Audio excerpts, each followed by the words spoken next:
we're talking about a very, very interesting topic. Okay, Mr. John here. Okay, bear with me, John, That's because okay. your name is familiar. This is a very prestigious name, John Hopkins. There was a John Hopkins University. Okay, so you are very prestigious. Okay, in my eyes. Okay, so this is a very interesting topic we're going to talk about today. John Hoppy Hopkins. Okay, he is the publisher of Dying to Live with Purpose. Okay, literally. So me too. We have a lot in common. Okay, and because without purpose, why am I here in this world? Okay, I'm just existing, right? So, like I said, this is a very interesting topic, and we talked briefly. I didn't seek him out. Okay, he sought me out, and so I don't know. Is this a sign? So this, I saw on your publication that you've been on Substack for about 9 months. That's right. Although I sort of officially launched just a couple of months ago, but it took me a long time to figure out how to set my Substack up and fiddle around with the settings. So yeah, it's. I'm only about 2 months into this now. So mine was 9 months. Yeah. Well, that's when I first set the site up. So talk to us about your journey and what made you come to Substack. Thank you. Yeah. Well, around 2 years ago, I had an epiphany that I was supposed to work with death, and this was a big left field moment for me that I never saw coming. I never in a million years imagined that I was going to work with death. My background is in entertainment. I was a film director for 15, 20 years. I found a very early passion in making films when I was in my early teens, and I felt very lucky to have found something I could really pour myself into. And then I set up an aerial drone light display company called Celestial in around 2018. We did big light shows in the sky. And then, about 2 years ago, I was having panic attacks because my business was suffering. We were going through a real big crisis. And because it was my business and I felt so tangled up in it, as I felt my business was dying in a way, I started to feel like I was dying. And that was causing me a lot of mental health problems. And in the evenings, I was listening to a philosopher of mine who I love called Ram Dass, just to kind of calm my nerves down so I could sleep. And he kept saying that working with dying people or sitting with dying people was the highest work he'd ever done in terms of the most noble work. And I suddenly had this light bulb moment where I realized I've had several near-death experiences in my life. And now I'm going through another death kind of experience. Something in me was obviously not working and was jarring with what I was doing. And I wondered to myself, maybe I was supposed to work with death, kind of as a joke. And then I felt my purpose coming at me like a rhino, and it was death. And I was like, please, no, anything but this. Not this, but it was too powerful. And I surrendered and I let it wash over me. And I had a sort of physical reaction as I felt my purpose deepen. And I was like, oh my gosh, what am I supposed to do now? So that was the beginning of my journey into death. So I became a death doula, or a soul midwife is the correct terminology for the training I did. But as I started to sit with dying people and sort of explore death, I actually realized what I was exploring was how to live fully.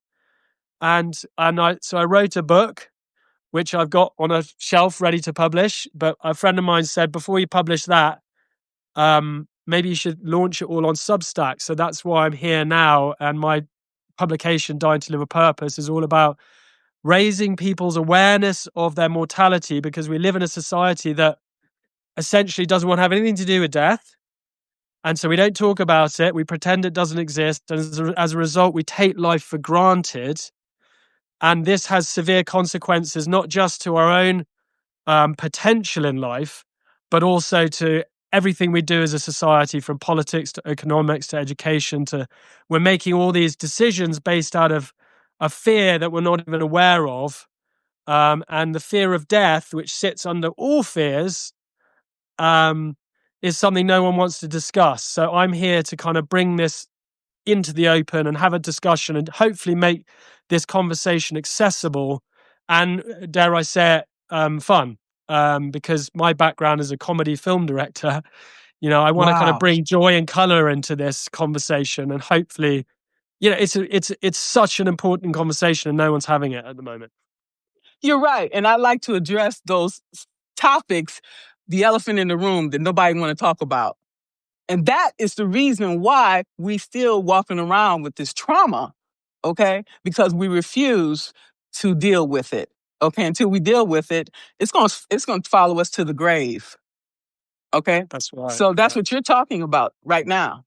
So Yes. it sounds interesting. Like I said, I didn't seek you out. You like the Grim Reaper. Okay. I'm like, oh no, I run the other way. But we have to have these conversations. But I'll tell you why. Because my stepmother was diagnosed with pancreatic cancer. Okay. So we had two choices. She could die in the hospital or she could die at home. She was going to die. We all going to die. It's inevitable.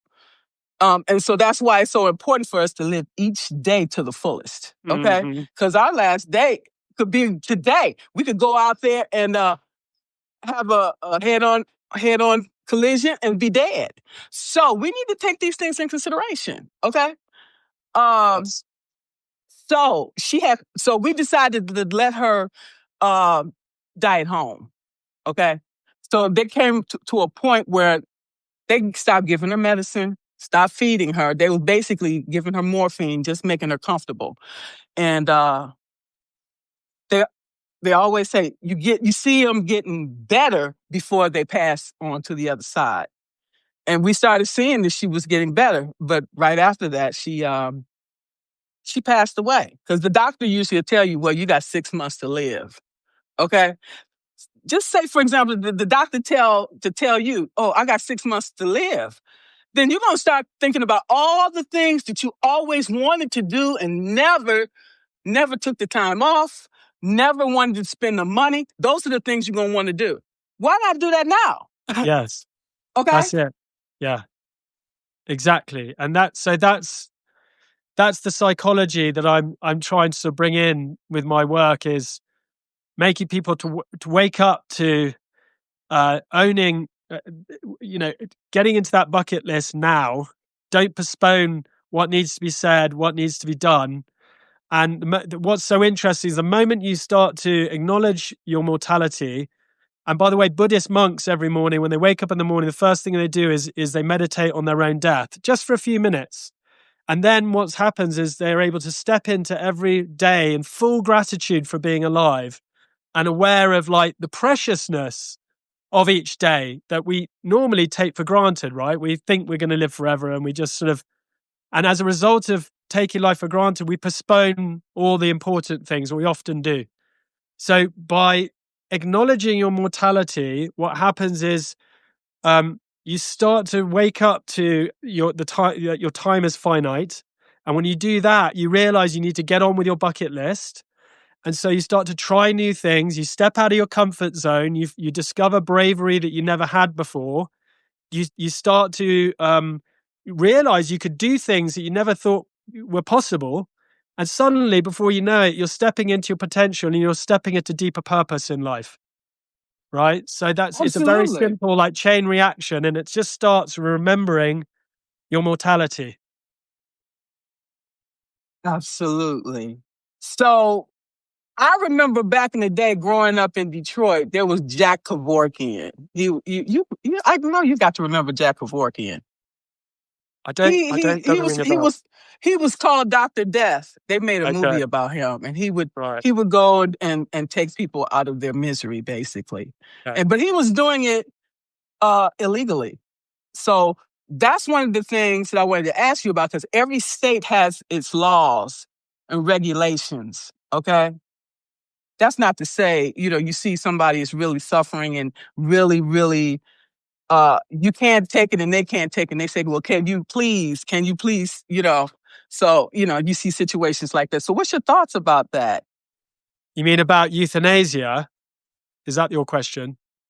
I don't know the difference. Yeah. Okay. I guess I get, like many things in our current systems, everything needs rethinking and reforming, and death is the only thing in life that's guaranteed. That's I think it's quite yeah, it's quite interesting that it's the only thing that's universal and guaranteed through any human life, and yet there's such little sort of effort put into kind of managing it, and as a result of that, the majority of people in the West certainly die very fear-stricken deaths, and the whole euthanasia conversation is also fascinating. And the right to choose when you die is a personal freedom, in my opinion. But I think everything wrapped around death, the whole conversation needs real examination and rejuvenation, because by pushing it aside, we're essentially living life out of balance, because life and death are two ends of the same spectrum. And we're pretending this one doesn't exist. So this one's completely out of whack right now. The life one is out of whack. Yeah, so we want to be ignorant about it, or we want to be coming from a position of strength, because most people that they'll say, "Well, I'm dead. I don't care what you do. You can put me out on garbage day." To me, that's just not the right thing to say. Yeah. Okay, because families be in probate court for years because families are fighting for this Yeah. treasure or whatever, and it destroys family. Everything is Oh, yeah. destroyed. So Yeah. why would you want to leave that in somebody else's hands? Take care of it while you're in the right mind to be Yes. able to handle these things, right? Because your family is already broken up, especially if you're the bearer, if you're taking care of the household, all the finances and everything, that's even more reason why you need to know what's going on. Is because that person died. You don't know the codes to Yeah. Yeah. the safe deposit box. You don't know where all this stuff is. You need to know. Okay. Do you want a member of your family taking care of this? I would prefer to have a neutral third party handling all of these things. Okay. Yes. All right. Because then people are looking at their own self-interest. We're family, right? That's the first ones that's going to cut you is your family, Yes. the ones that's closest to you. So you need to have your stuff in order. Would you say? Absolutely. Absolutely. And I think you're just highlighting another brilliant example of when we don't talk about this subject, which obviously is uncomfortable, it It causes is. all sorts of problems, for the family, for yourself, for everything. So the more we can kind of bring this conversation back into the open, the better, and the quicker we do it, the better. And I suppose my whole life's work now is trying to figure out how to make this conversation more accessible for people. So I have a long-term vision of one day having this conversation in schools, homes, and offices around the world. This is something that we all discuss. They're all comfortable discussing, and all of these chronic problems start to go away. And in fact, I'm actually developing an AI tool right now, which is called Reverse Story. And I had this idea of, if you could imagine how you want to feel at the end of your life, so with no regrets, because about 70% of people die with major regrets in life. That is a known statistic. Okay. So we make plans all the time, like 1, 3, 5 year life plans. Now imagine going all the way to the end and imagine and fix and visualizing how you want to feel at the end of your life, and then reverse engineer your life back from there. Okay. And I've built an AI tool now that does this. So you answer a series of questions, and then it's going to give you your ultimate life plan starting today. That's going to result in how in a feeling of peace and completeness at the end of your life. And if you can get to that feeling, intuitively, everything in your life has taken care of itself, right? So yeah, Yeah. that's a tech tool that I'm going to be releasing to Substack subscribers, hopefully in about a month or two. All right. Okay. Sounds good. No, seriously, it is. It's very important, because we all need to be thinking about these things now while we're in our right mind. Because people have Yes. dementia, Yeah. Alzheimer's and things like that, and it's downhill from there. You can't, it progressively gets worse. Yes. So, Yeah. yeah, we have to take care of ourselves, and that's important. Okay, and so when you say you are a death doula, can you explain the process of what exactly you do? So, as a soul midwife is the Okay, sorry. terminology. Yeah, no, that's okay. It's a type of death doula. I basically provide holistic and spiritual care for people at the end of life. So, you know, what tends to happen is because no one wants to talk about death, um, we're not educated about it either. So when it arrives, people don't really know what to do with it. They don't know how to handle it, and it's often handled really badly. And a lot of people don't even want to talk about it when it's happening within their family. So a death doula, like a birth doula, is available to offer support either to the person who's dying or to the loved ones around a person who's dying, to provide a kind of safe space for conversation, a kind of life jacket, as it were, for everybody, so that they can navigate those difficult times effectively. It's very important. Yeah. That's very important. Now, how do you get paid? Well, death doulaing is kind of a forgotten art, but it's just the last 5-10 years, there's been a real resurgence and people recognizing that there is this missing piece in the jigsaw of life, which is that sort of support at the end of life.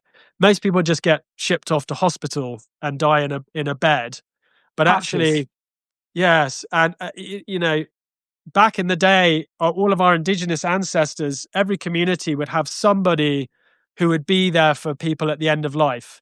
And slowly, as we've, I suppose, organized our society, so we're all living in individual houses and we no longer live with our elders, etc., that piece of the jigsaw has been lost and forgotten. So it's coming back now. And I actually see death doulaing over the next 10, 20 years becoming a major wellness movement as people recognize the deep importance of having that energy and presence available at the end of life to support people. This is amazing work. I couldn't do it, but I applaud you for real, because it's very important. It's very vital. Just Yeah, like we it's need crucial. people. Yeah, just like we need people from birth through our lives, belongingness. This is part of Yeah, belongingness as well. And exactly. people deserve to die in dignity. Yes. Okay? Yeah, Peace. Okay? And yeah, exactly. exactly. And like I said earlier, death is the only thing that's guaranteed in life. And That's isn't it true. weird? Isn't it weird that the only thing that's guaranteed in life has no support structure around it in that It sense? it is. It is. Yeah. So, and your question, how do you get paid? There are people now who are, I suppose, becoming more professional with this service, and there are people who are now making decent careers out of it. And I hope that more and more people see it as a potential career opportunity for them. And the more smart kind of people that come in and do it, I see this becoming a proper industry that is well funded and people can have meaningful, well paid careers in it. But they Absolutely. Just deserve like it, you know? absolutely, because I wouldn't do it. Mortuary Yeah. science, for example. You never have to worry about being unemployed. Yeah, Okay? exactly. Exactly. Yeah. And the funny thing is, it's like I was so scared when I was first stepping into this work because it felt like such a I suppose experiencing the fears that everyone experiences when you're considering these big subjects. But when I actually started studying the death doulaing, I realized what an exceptional honor and privilege it is to hold space for people at the end of life. It is a very, very sacred energy to be in. And I had no idea about the sort of magnitude of the privilege, as it were. And the more I studied it, the more I sort of threw myself into it and realized, wow, this is such an honor to even be, studying this at least, and then to be actually sitting with people who, at the end of life, you really feel how special it is to be there for people at that stage. Yeah, because a lot of times these people's families not even there. Yeah, exactly. Yes, that's true. Especially, there's a lot of people who die alone in hospital. Exactly. People just Yeah, leave them over there and send them to these places to die because they don't want to be bothered with them. Okay, but yeah, when you were growing up, and they made all these sacrifices, your parents or whatever made all these sacrifices for you, it was okay. But now they become a liability because they are old. You don't want to be bothered. Well, you're yeah, gonna your day coming, and you're gonna get old one day too. And who's gonna take care of you? Remember that. yeah, Okay. yeah. And I think by pushing that side of life away and hiding it behind a curtain, there's a lot of wisdom that we're losing by witnessing death, especially for even younger people. Like, lots of parents say, oh, I don't want our children to see granny's dead body or whatever it is. But actually, it's really healthy for young people as early as possible to understand this cycle that, you live and you die, and that we don't pretend that death doesn't happen.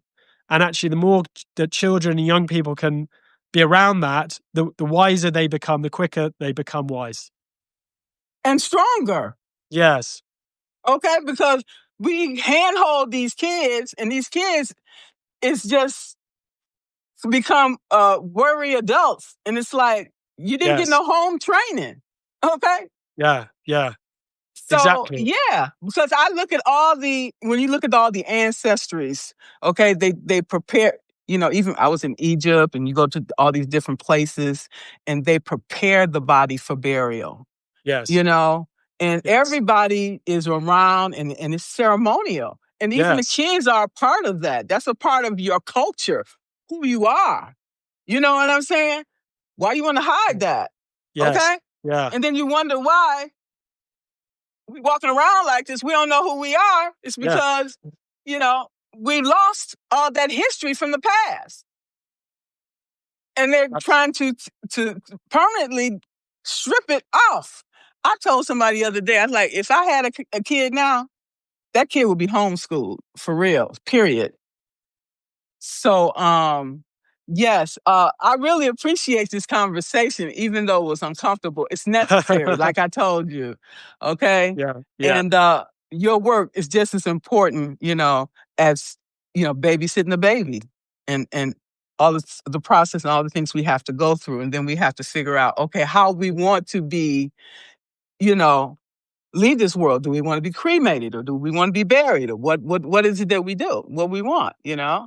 Some people are buried at sea. I saw that too. So I don't know if that was just in the movies or what. But when you're in the war, I know they don't do that now because they have to preserve the body and ship the body. They'll take the bodies back to when I was in Iraq. They would fly the bodies back home so people could bury their service members. Yes. The families. So this is very important. So how do you convince people to start working on this now? What, to start thinking about the end? By making it, I think I directed TV commercials for 15 years. So I got very good at selling ideas to people visually. And I'm a storyteller. I wrote, directed a feature film once. I've always been interested in telling stories. So for me, the only way that you can get more people engaged with this is to make it somehow is show the benefits of it, because we live in a world where everyone just wants to know what they're going to get out of something, right? Of course. Yeah. So that's why I realized that actually this conversation can be the first stepping stone towards discovering deeper purpose in life. So that's why I'm like, right, the way to have this conversation, get this conversation spread as wide as possible, is to convince people that there is potential to be had, and that if you go down this road and have these conversations and step into that fear, and we all know that stepping into fear is where real growth happens. Well, Yes. the biggest of all the fears is the fear of death. That's where all fears grow from. So if you could start to just little by little acknowledge your own mortality, you will intuitively step on a path towards deeper purpose in life. So that is the reward you get for having this conversation. And I think that's the only way in the society and the system that we live in that we get more people coming to the table and having this conversation. You're absolutely right. And there's nothing else going to work. So yeah, that's the strategy at the moment. It works for me. Now, I remember Stephen Covey wrote a book, Begin with the End in Mind. That was an excellent book. When you begin with the end in mind and you go backwards, like you said, then you have more meaning, you have more awareness, and this awakens a lot of things in you. Okay, to realize the things that you need to be focusing on every day and the stuff that you need to be eliminating. Okay, and you realize there was another book about don't sweat the small stuff, because when you sit back and look at it, it's trivial. Throw it out, move on. Okay, it's a time waster, and it's not going to benefit you or anybody else. That's what this whole thing is showing you. Mm-hmm. Yes. Right. And there's something beautiful that also happens, I think, if you are brave enough to imagine your end and an end with no regrets, and you can start to plan your life towards that feeling, right? Because ultimately that's the biggie. You want to end your life with no regrets, because you don't want to die with regrets. That's you just don't want to do that. But lots of people do, sadly. What happens is the more you can imagine, step into that fear and imagine your ending, as scary as that may be, you start to take control of your story arc, your life arc, and all the uncertainty and mystery around your death starts to fade a little bit. And with that comes a fading of your fears, because a lot of people are just scared of the end because they're not willing to even imagine it. The more you start to imagine it, the fears come down, the bravery goes up, and you start to live life more fully and with purpose. That's with any goal, actually. Yeah. Same thing. Yeah. Same philosophy. Yeah. Absolutely. So we are what we think. Okay. And what we think is not always correct. And that's where awareness comes in. Okay. Stepping outside of yourself and looking at it from another perspective. And then you can say, no, that doesn't make sense. I need to change my thinking. And that's what I do all the time. Step outside, look at the situation from a different perspective, look and see if it matches up with your intuition. And if it doesn't, if it's off, then you need to think something else instead. Yes. Thank you. Yeah. Well, let's see if some people have some comments here. I do see some comments. Let's see what we have here.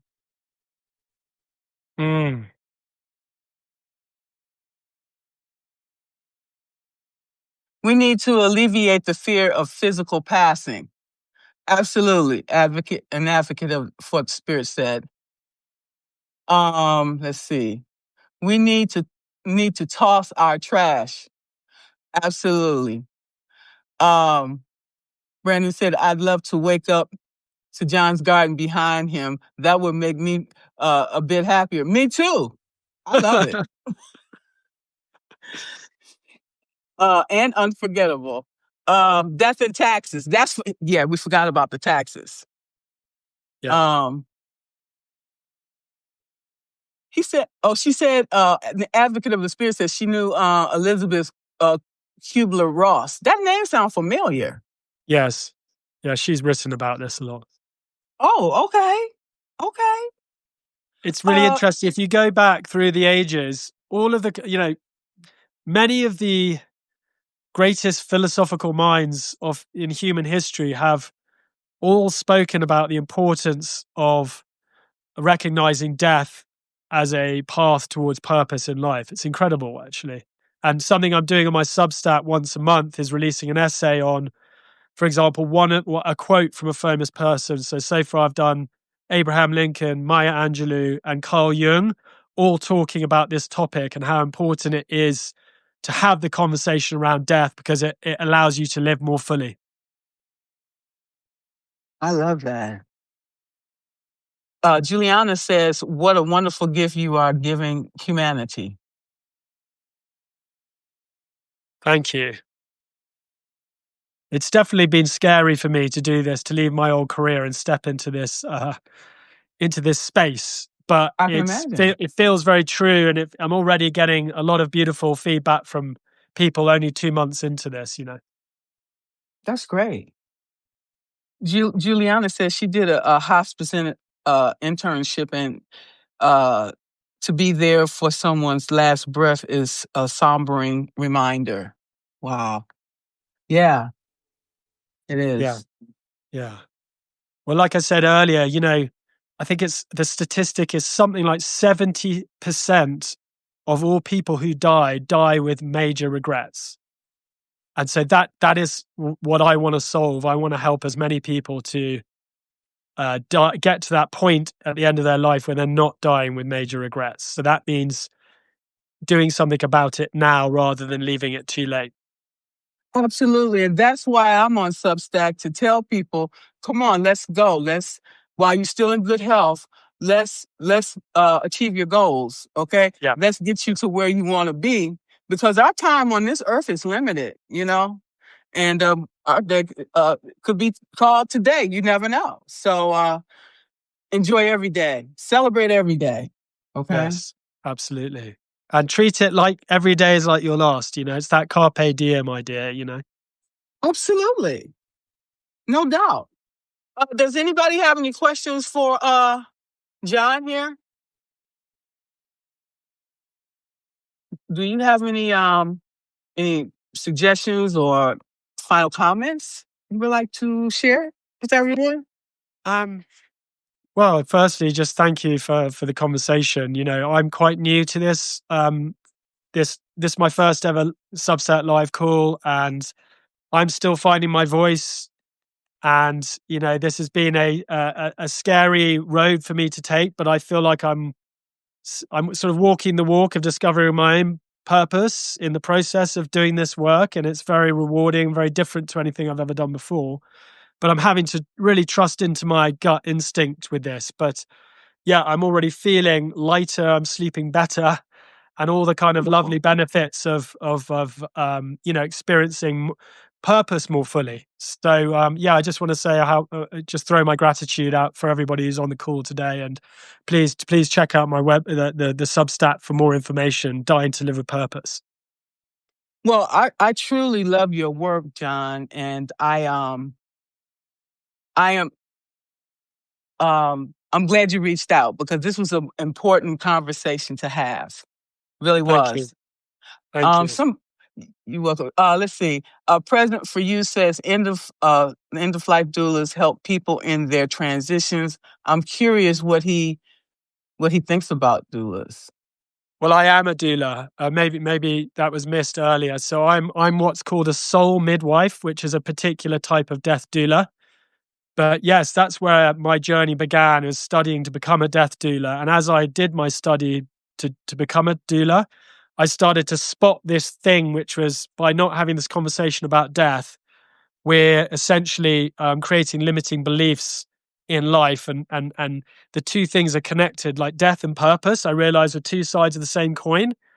And that, the more we have the conversation about this very uncomfortable subject, the more our limiting beliefs start to drop away, and the more courage starts to flow in. And then suddenly we're taking risks and discovering potential and purpose in life. So that I started as a doula, and I still am a doula, but I'm really putting all my efforts into helping people wake up to mortality awareness and the incredible benefits of the simple act of acknowledging your mortality.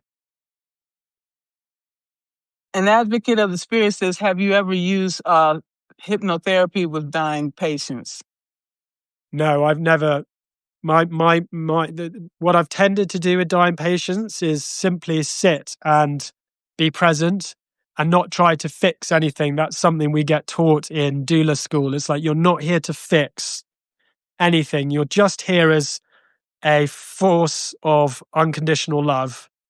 And yeah, you just be present and witness and go with the flow and let love make the decisions when things get tough. Wow. That's amazing, John. You're an amazing human being. And I know you're on vacation now. So thank you for taking time out of your busy schedule to have this conversation today. Thank you so much, Margaret. And thank you for all the work you're doing as well. Very inspirational. Thank you. Thank you. We'll be in touch. Okay, cheers. Bye. All right. Bye-bye. Bye. Thank you all for coming. See you guys.